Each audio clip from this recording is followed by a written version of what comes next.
Tax से जुड़ी हर उलझनों को दूर करने के लिए लेकर हम हाजिर हैं आपका पसंदीदा शो टैक्स गुरु, जहां हम नियमों के दायरे में रहकर टैक्स बचाने के बेहतरीन तरीके आपको बताते हैं। नमस्कार, मैं हूं लक्ष्मण राय और आज हमारे साथ होंगे जाने माने टैक्स एक्सपर्ट मुकेश पटेल साहब, जो कि अहमदाबाद से जुड़े हैं। मुकेश जी, आपका स्वागत है हमारे शो में। और मुकेश जी ने हमें बताया है कि आपने बहुत सारे रिसर्च किए हैं, खासतौर से रिटर्न फाइलिंग करने वाले लोगों के लिए। तो इस शो में मुकेश जी आपको बहुत सारी बातें बताने वाले हैं। मिसाल के तौर पर दूर करेंगे आईटीआर फाइलिंग की 5 बड़ी गलतफहमियां जो बढ़ा सकती हैं आपकी परेशानियां।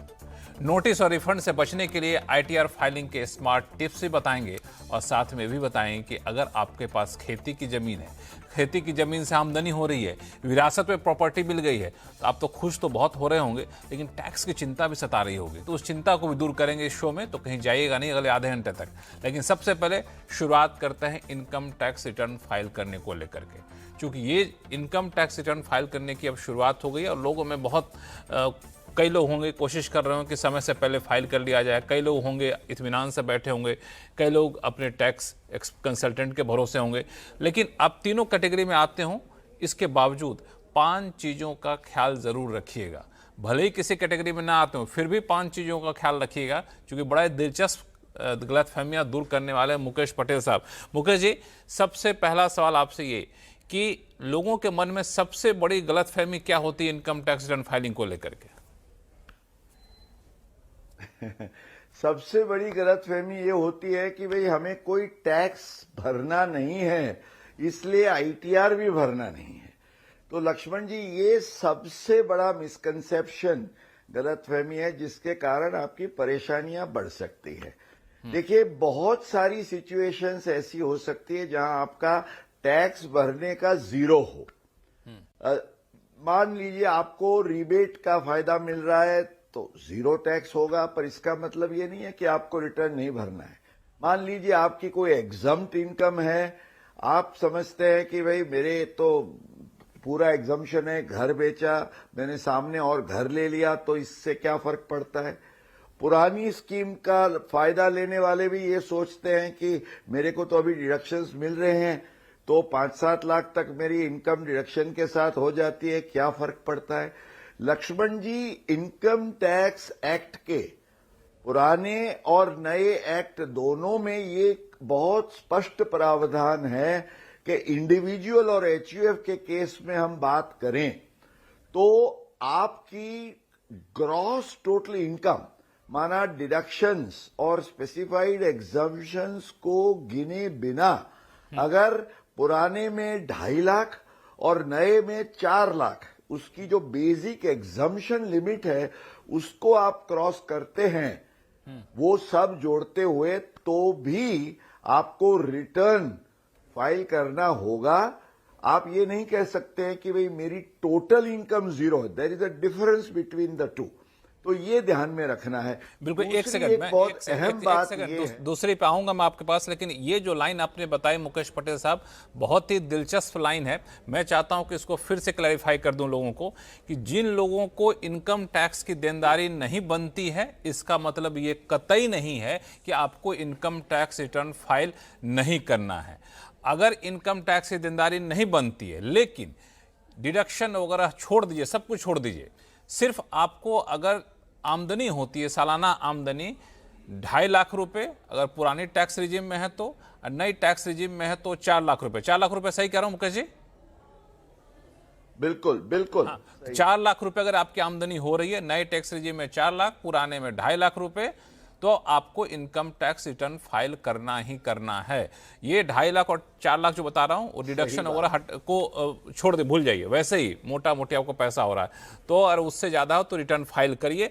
और अगर आप ये सोच के करते हैं कि जी हमारी आमदनी तो 8 लाख रुपए हो गई, 10 लाख रुपए हो गई, डिडक्शन वगैरह सब क्लेम कर लिया, दैट टैक्स की देनदारी बनती नहीं है, तो हम कोई रिटर्न फाइल नहीं करेंगे, तो गलतफहमी है और आप बहुत बड़ी परेशानी के शिकार बन सकते हैं। मुकेश पटेल साहब ने बहुत साफ कर दिया। मुकेश जी, दूसरी गलतफहमी आप बताएं, उससे पहले एक सवाल मेरे मन में है। आप जरा मुझे बताइए कि जब मेरे ऊपर टैक्स की देनदारी नहीं बनती है, हमने डिडक्शन क्लेम कर लिया, सब कुछ कर लिया, तो इनकम टैक्स छोड़ दे हमारा पीछा भाई, क्या मतलब हमें रिटर्न फाइल करने का? नहीं, इसका मकसद ये है लक्ष्मण जी, कि इनकम टैक्स डिपार्टमेंट देखना चाहता है कि भाई आपने जो डिडक्शन एग्जम्पशन मांगा वो सही है या नहीं। मान लीजिए आप कहते हैं भाई मेरा घर बेचा, लॉन्ग टर्म कैपिटल गेन हुआ, मैंने दूसरा घर ले लिया, पर इसकी जो कंडीशंस हैं वो आप फुलफिल कर रहे हैं या नहीं, डिपार्टमेंट जानना चाहता है। अब वो उसको कैसे पता चलेगा? जब आप रिटर्न भरेंगे। और इसको भी अगर 1 मिनट के लिए हम बाजू पे रखते हैं तो लक्ष्मण जी ये जरूरी है कि आप रिटर्न भरें, क्योंकि आपकी जैसे आपको कोई गिफ्ट मिली, आपको कोई वसीयत में पैसे मिले, उससे आपने कोई निवेश किया, तो वो निवेश को भी आपको समझाना है, उसका कोई इन्वेस्टमेंट या जो भी आपने एक्सपेंडिचर किया, तो ये सब आपके फायदे में है। एआईएस टीआईएस को रिकंसाइल करने के पॉइंट ऑफ व्यू से फर्म या कंपनी हो तो जीरो, उसमें तो 2.5 लाख और 4 लाख का भी नियम नहीं है, लॉस भी है तो भी रिटर्न भरना है, अदरवाइज यू कैन बी पीनलाइज्ड। ये समझना जरूरी है कि रिटर्न फाइल करने की जिम्मेवारी है, नहीं फाइल करते हैं तो आपको दंड भी हो सकता है। लक्ष्मण जी, दंड भी हो सकता है। अब आप दूसरी जो गलतफहमियां बता रहे तो भी फटाफट बता डालिए ताकि फिर आगे बढ़ा जाए।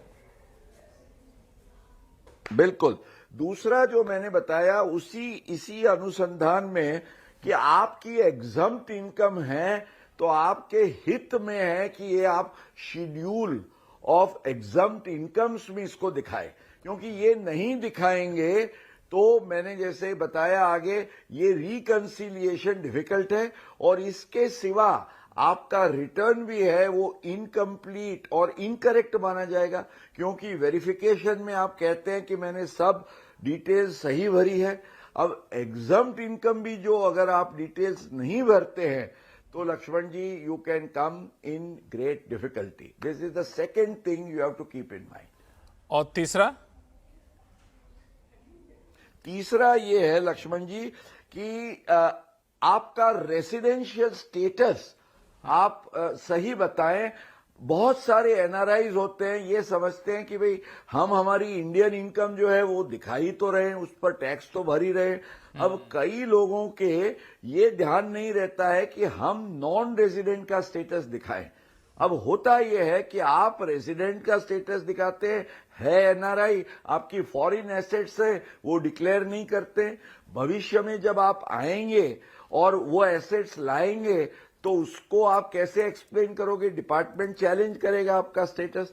तो स्टेटस भी सही बताइए, इनकम के आपका ये जो एग्जम्प्ट इनकम का स्टेटस सही बताइए, और जैसे पहले कहा रिटर्न फाइल करना जरूरी है, not merely if you have to pay tax. तो ऐसा करते हैं मुकेश पटेल साहब कि आपने बड़ा अच्छे से 3 गलतफहमियां बता दी, लेकिन मुझे लगता है कि बहुत सारी चीज़ें और भी हैं जिसका ख्याल आपको रखना चाहिए जब रिटर्न फाइलिंग कर रहे हैं। इस पे आगे चलकर आएंगे, लेकिन कई सारे फ़ोन कॉल्स आने शुरू हो चुके हैं। तो एक फ़ोन कॉल हमारे पास आया है गंगापुर सिटी से, गंगापुर सिटी मतलब राजस्थान से, राम स्वरूप शर्मा साहब का। राम स्वरूप शर्मा साहब नमस्कार, बताया जाए क्या उलझन आपकी? जी, मैं और मेरी पत्नी सीनियर सिटीजन है जी। और मैं पीएफ ग्रेजुएटी और जो मेरे पीपीएफ से पैसा मिला था उसमें मैंने, क्योंकि मैं प्राइवेट सेक्टर में काम करता था, मेरे को सिर्फ 1866 रुपये पेंशन मिलती है, तो मैंने उसको सीनियर सिटीजन पोस्ट ऑफिस में डिपॉजिट किया। तो जो मेरी मिसेज के नाम से मैंने चेक द्वारा पेमेंट करी है, उसका जो इंटरेस्ट आता है हमारा ज्वाइंट अकाउंट में आता है पोस्ट ऑफिस के अंदर। तो मैं अपने रिटर्न भरता हूँ तो मैं कौन सा कागज संभाल के रखूं या बना के रखूं जो मेरे को आगे दिक्कत नहीं। बहुत ही अच्छा सवाल आपने पूछा, कौन सा भाई कागज साहब, संभाल के रखूं, ये इंटरेस्टिंग है। आप जैसे बहुत सारे सीनियर सिटीजन हैं जिनके मन में सवाल होगा। मुकेश पटेल साहब, क्या सुझाव आपकी तरफ से? बिल्कुल लक्ष्मण जी, अब ऐसा है कि सीनियर सिटीजन के अकाउंट में निवेश की सीमा जो है वो 30 लाख की है, 30 लाख। अब आप अगर अपने और अपनी पत्नी के नाम से एक अकाउंट में और दूसरा एक अकाउंट अपनी पत्नी और आपके नाम से अलग से करें तो 30-30 लाख की अलग सीमाओं का लाभ लेते हुए आप कुल 60 लाख तक का निवेश कर सकेंगे। और ये जो आपको फायदा मिलेगा, हालांकि टैक्स की कोई जिम्मेवारी नहीं आएगी रिबेट वगैरह को ध्यान में रखते हुए, पर ये करिए। दूसरा, आप जो इन्वेस्टमेंट करते हैं उसका सोर्स तो बिल्कुल सही है, क्योंकि आपको रिटायरमेंट के बेनिफिट्स मिले हैं, उससे आप समझा सकेंगे। और लक्ष्मण जी, हमने जैसे आगे बताया, आपकी रिटायरमेंट की इनकम्स है, उसने आपको एग्जम्प्ट इनकम के तौर से भी रिटर्न में दिखाया है, तो बाद में आपको कोई परेशानी नहीं होगी जब आप सीनियर सिटीजन की डिपॉजिट में निवेश करके इनकम दिखाते हैं। कोई तो सबसे बड़ा तो सपोर्ट यही रहेगा आपके लिए। राम स्वरूप शर्मा साहब, कोई कंफ्यूजन? हाँ सर, कंफ्यूजन है सर। मेरा जो उसका जो इंटरेस्ट मिलेगा उसको मैं अपनी रिटर्न में दिखाता हूँ, तो मेरे को कौन सा कागज संभाल के रखना है, या मैं चेक की फोटोकॉपी रखूं, या क्या चीज रखूं जिससे मेरे को आगे कोई दिक्कत नहीं हो? मैंने जैसे आपको बताया, सबसे पहले सोर्स के लिए आपके रिटायरमेंट का जो आपको लाभ मिला है उसके कागजात रखिए। दूसरा, आपने अपनी पत्नी के अकाउंट में जो उनके नाम से निवेश किया है उसकी आप फोटोकॉपी वगैरह रखिए। और मुझे आपने बताया नहीं कितना पैसा लगाया है, पर 30 लाख के दो अलग अकाउंट्स हैं, तो दोनों के आप उसके बैकअप एविडेंस रखिए। I think Lakshman ji this is clear. 1 2 3 बिल्कुल, ये रखिए, जो भी सोर्स है उसका रखिए, और जो अकाउंट के डिटेल्स है वो आप रखिए। और कभी कोई दिक्कत हो ना तो मुकेश पटेल साहब बड़ी सफाई से, बारीकी से हर चीज़ों को समझाते हैं। आप लिख दीजिएगा ऐसे ही tax@moneycontrol.com पे, और सीधा आपको टैक्स गुरु से कांटेक्ट करवाऊंगा मैं, और आपकी हर उलझन को दूर करेंगे। इस बीच एक फ़ोन कॉल आया जमशेदपुर से, जो राजेश कुमार जी हैं। राजेश जी नमस्ते। नमस्ते सर, नमस्ते। पटेल साहब को भी नमस्ते। नमस्ते भैया। अच्छा, नमस्ते। मैं अभी अक्टूबर 25 में रिटायर हुआ हूँ टाटा स्टील से। अच्छा जी, आप सुन पा रहे हैं सर? नहीं, बिल्कुल सुन पा रहा हूँ। और टाटा स्टील, मैं जमशेदपुर गया हूँ। टाटा स्टील की जो सिटी है वो बहुत ही खूबसूरत बसाया हुआ है। मैं आज से 10 साल पहले गया था। लेकिन मुकेश पटेल साहब, आप गए कि नहीं कभी जमशेदपुर? मैं गया हूं। बड़ा खूबसूरत शहर है और जाना माना शहर है, तो उनसे बात करते हमें बड़ी खुशी हो रही है। बताइए। इनसे बात, राजेश जी से अपना बात सवाल करते हैं, बताइए। मुझे जयपुर अभी की यादें वापस आ गई। बताया जाए। अभी मैं, जी सर, अभी मैं रिटायर हुआ तो मुझे ग्रेचुटी 43 लाख मिला है, जी, और उसमें से टैक्सेबल 23 लाख है। ठीक है। साथ ही जी। साथ इसी साल में ईपीएफओ का, ईपीएस 95 का पेंशन का एरियर हमको 12 लाख मिला। तो मेरा जी। सवाल है कि सेक्शन 89(1) में क्या ये हम दोनों को क्लेम कर सकते हैं? ये तो सेक्शन और सब याद ये करते हैं मुकेश जी। 89(1) में आपका जो एरियर्स का अमाउंट है that is eligible for relief. हालांकि जो आपको ग्रेच्युइटी मिली है उसमें कोई एरियर्स का एलिमेंट नहीं है, वो तो एक साथ मिला है। लेकिन रूल 21A के इनकम टैक्स रूल्स में जो कॉम्प्यूटेशन की मेथड दी गई है उसके आधार से आप अगर नियमानुसार उसमें आते हैं तो ग्रेच्युइटी का और पेंशन के एरियर्स जो आप कॉम्प्यूटेशन का है उसका भी फायदा। तो 89(1) या 89 आप कहें, रेड विथ रूल 21A, इसको ध्यान में रख के आप जरूर उसका फायदा उठाएं। लक्ष्मण जी, कोई दिक्कत राजेश जी? 21(1) में। चलिए। राजेश जी कुछ और पूछना चाह रहे थे आप? जी, मैं कह रहा हूँ कि मेरा ये क्या क्लियर है कि उसमें 21(1) में ग्रेच्युटी भी क्लेम कर सकते हैं? भाई साहब, क्लियर कर सकते हैं ऐसा लिखा हुआ है, पर वो गिनती की फॉर्मूला है, उसके आधार से आपको फायदा मिल रहा है या नहीं ये आप तय करिए। ऑटोमेटिक एग्जम्पशन नहीं है 89(1) का, ये आप ख्याल रखिएगा। That's all. Lakshman ji, I think इससे ज्यादा अगर उनको कोई दिक्कत है तो हमको फॉर्मूला या किसी को कंसल्ट करके या एलिजिबल डिटेल में हम देख सकते हैं। हाँ जो मोटा मोटा ये सही जवाब है, आप ध्यान में रखिएगा भाई। हाँ, मोटा मोटी ये जवाब है। अगर आपको इससे ज़्यादा बारीक जवाब चाहिए तो थोड़ी सी डिटेल आपको शेयर करनी पड़ेगी, तब जाके ये चीज़ें और ज़्यादा साफ होंगी। लेकिन अभी के हिसाब से इसमें एलिजिबल हैं इस फॉर्म के तहत। तो ऐसा करते हैं मुकेश जी, कई सारे फ़ोन कॉल्स आ चुके हैं, लेकिन और हमारे साथ जाने माने टैक्स एक्सपर्ट मुकेश पटेल साहब बने हुए हैं। हम लोग ब्रेक पे जाने से पहले लोगों के सवालों को सुलझाए थे और साथ ही साथ हम लोगों ने ये भी बताया था कि इनकम टैक्स रिटर्न फाइल करने में क्या क्या गलतफहमियां आमतौर पर लोग पाल बैठते हैं। तो 3 गलतफहमी मुकेश पटेल साहब ने बहुत अच्छे से समझाया। पहला, अगर आप इनकम टैक्स पेबल नहीं है तो आपको इनकम टैक्स रिटर्न फाइल नहीं करना है, ये गलतफहमी है। आपको फाइल करना है, क्यों करना बता दिया था इन्होंने। दूसरा कि कई सारे इनकम जो है एग्जेम्प्ट कैटेगरी में आते हैं, तब आपको उसको बताना नहीं, रिपोर्टिंग नहीं करनी है, ये भी गलतफहमी है। आपको रिपोर्टिंग करनी है, ये भी मुकेश पटेल साहब ने बताया। तीसरा कि अपने स्टेटस को सही से बताएं, एनआरआई हैं या फिर रेजिडेंशियल है, इससे ही बहुत फर्क पड़ता है। 3 चीज़ तो हो गई। अब कुछ और प्रक्रिया से जुड़ी हुई चीजें हैं जो आमतौर पर लोग गलती कर लेते हैं। फटाफट वो समझ लेते हैं, फिर लोगों के सवाल लेंगे। मुकेश पटेल साहब। बिल्कुल लक्ष्मण जी, इस साल से एक जो नया प्रावधान आया है बजट 26 से, कि 31 जुलाई की जो कैटेगरी थी उसको विभाजित कर दिया गया है 2 कैटेगरीज में। माना 31 अगस्त को उन्होंने इसलिए 1 महीना आपको ज्यादा दिया है कि अगर आपकी प्रोप्राइटरशिप या पार्टनरशिप या तो पार्टनर की इनकम है जहां ऑडिट कोई भी प्रकार का या टैक्स ऑडिट नहीं लगता है, तो उस केस में, बिजनेस इनकम वाले केस में 31 अगस्त में पड़ सकते हैं। इसके सिवा सब केसेस 31 जुलाई में आएंगे। अब लोग ये समझते हैं केवल इंडिविजुअल और एचयूएफ ही, ऐसा नहीं है। ऑल अदर एसएससीज, अभी एक ITR 5 भरा जाता है एओपी या ट्रस्ट के लिए, छोटे छोटे एसोसिएशंस हैं, प्राइवेट ट्रस्ट है, तो उनको भी 31 जुलाई लगेगा, नहीं कि 31 अगस्त। तो ये किसको जुलाई और किसको अगस्त, लक्ष्मण जी ये ध्यान रखना है।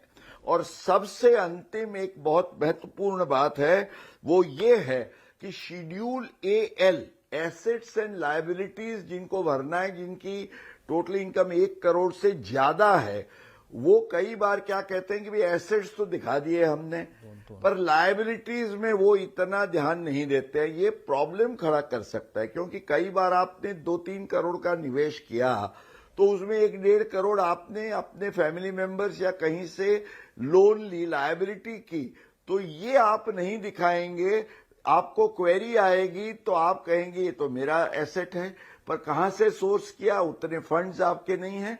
तो liabilities is an explanation for the source of investment. Laxman ji ये ध्यान में रखना है। तो शेड्यूल AL भी सही तरीके से, जैसे एग्जम्प्ट इनकम का शेड्यूल भरते हैं, इसको भी भरना बहुत महत्वपूर्ण है। तो ये 5 बातें हमने बताई आज। चलिए, तो ये सारी बातों का ख्याल रखेगा। इनकम टैक्स रिटर्न फाइल कर रहे हैं तो और समय से फाइल कर लेगा, समय से पहले फाइल करेंगे तो ज़्यादा अच्छा रहेगा। जो अंतिम समय में वेबसाइट वगैरह हैंग करना शुरू कर देता है, फिर आप लोग एक्सटेंशन की डिमांड करने लग जाते हैं। लेकिन समय बहुत है और इन बारीकियों का, इन गलतफहमियों का ज़रूर से ख्याल रखिएगा। इस बीच कई सारे सवाल हमारे पास आए, फटाफट सवाल एक लेते हैं। योगेंद्र नेगी साहब का सवाल है, नैनीताल से है। दरअसल मुकेश पटेल साहब बड़ा इंटरेस्टिंग से सवाल है। इनके पास 2025-26 में, फाइनेंशियल ईयर में, इन्होंने खेती की जमीन बेची और इस बेचने के बदले इनको अलग अलग तारीखों में, किस्तों में कुल 23,44,000 रुपए प्राप्त हुए।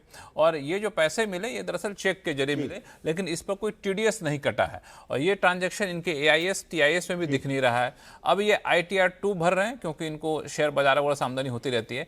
अब ये पूछना चाहते हैं कि इस खेती की जमीन पे जो पैसा, ये जो सेल है, ये टैक्स फ्री है क्या? लक्ष्मण जी, TDS नहीं कटा है तो अनुमान करते हैं कि ये रूरल सेक्टर की जो उसकी कंडीशंस में आता है उसके हिसाब से ये एग्जम्प्ट इनकम होनी चाहिए, नहीं तो there would have been TDS। पर मेरा उनसे एडवाइस ये है कि जैसे हमने आगे बताया, इसको शेड्यूल EI में एग्जम्प्ट इनकम के तौर से वो दिखाएं। जो सेक्शन 214 में हम एग्जम्पशन क्लेम करते हैं कि ये रूरल एग्रीकल्चर लैंड है, तो इसका फायदा ये होगा कि इनकम टैक्स डिपार्टमेंट उनको, they will not catch him on the wrong foot. तो ये बात अगर वो ख्याल में रखते हैं और एग्जम्पशन क्लेम करें तो ही कैन गो अहेड। बिल्कुल आपने सही पकड़ा। ये दरअसल ग्रामीण जमीन है और कृषि जमीन है, तो भले ही टैक्स नहीं कटा हो, टीडीएस नहीं कटा हो, लेकिन आप इसको एग्जेम्प्ट इनकम में दिखाइए ताकि कल होकर किसी को शक हो तो देख लेगा अच्छा पैसा आया है तो यहाँ से पैसा आया, साफ तौर से नजर आ जाए। तो ये बहुत ही बाकी लोगों के लिए काफ़ी काम का सवाल था ये। इस बीच एक सवाल और है मुकेश जी, रोहित पेशवानी जी का, ये मुंबई से सवाल है। इनका भी कुछ ऐसा ही मामला है, इनको विरासत में प्रॉपर्टी मिली थी और इसको इन्होंने बेच दिया और ये प्रॉपर्टी 1982 से 1982 से इनके पास थी। तो अब ये जो बेचा है तो इसको 3 हिस्सों में बांटा है। ये 3 हिस्सों में बांटा है तो करीब 15 लाख रुपए इनके पास आए हैं। तो इसमें कैपिटल गेन्स कैलकुलेशन कैसे होगा और नई संपत्ति खरीदने तक इस राशि को कहां पार्क किया जा सकता है ताकि टैक्स का लाभ मिल सके? बिल्कुल। और एक चीज और बता दूं, खरीदार ने जिसने खरीदा है उन्होंने 15,000 रुपए टीडीएस भी काटा इनका। मैं समझता हूं, बिल्कुल। तो आपको सबसे पहला तो आपने 1982 में ये जमीन रोहित जी ने खरीदी है उनकी फैमिली की, तो आप 1/4/2001 की जो स्टैंप ड्यूटी वैल्यू है उसको आप अपना बेस प्राइस ले सकते हैं और उसके आधार से आप गिनती करते हुए आप तय करिए लॉन्ग टर्म कैपिटल गेन्स, उस पर 12.5% का आपको टैक्स लगेगा। आप हालांकि नई प्रॉपर्टी में निवेश करना चाहते हैं तो आपको सेक्शन 54 या 54F के नियम अनुसार आपको फायदा मिल सकता है। और पार्क कहां करें तो आप कैपिटल गेन अकाउंट स्कीम में पार्क करें ताकि रिटर्न भरने से पहले आप इसमें दिखा के एग्जम्पशन क्लेम करें और 2 साल के समय के अंदर आप वो प्रॉपर्टी खरीद सकें या 3 साल में कंस्ट्रक्शन कर सकें। लक्ष्मण जी, चलिए, तो ये सारे सुझाव हैं और आप में से कई लोग ऐसी प्रॉपर्टी बेचते हैं और बेचने पर तीसरा हिस्सा, चौथा हिस्सा आपको मिलता है। आपके पास जो कैपिटल गेन्स बनता है, कैलकुलेशन और कैसे टैक्स की देनदारी बनती है, इसका हिसाब किताब मुकेश पटेल साहब ने बता दिया। तो मुकेश पटेल साहब, बहुत बहुत धन्यवाद सभी सवालों का जवाब देने के लिए बेहद आसान भाषा में। और इस आसान भाषा में जवाब का इंतजार अगले एपिसोड में भी रहेगा और ऐसे ही आप कुछ बारीक चीज़ें निकाल कर लाइएगा, चूंकि अभी रिटर्न फाइल करने का महीना चल रहा है। तो आपके पास कोई भी सवाल हो, चाहे इनकम टैक्स से जुड़ा हुआ हो या फिर GST से, तो आप लिख भेजिए tax@moneycontrol.com पे और अपने सवाल के साथ अपना नाम और मोबाइल नंबर लिखना ना भूलिए ताकि ऐसे ही आपको मोबाइल पर कनेक्ट करा करके अपने टैक्स गुरु से बात करवा सकूं ताकि आपके हर उलझन को दूर कर सके। देखते रहिए CNBC आवाज़। नमस्कार।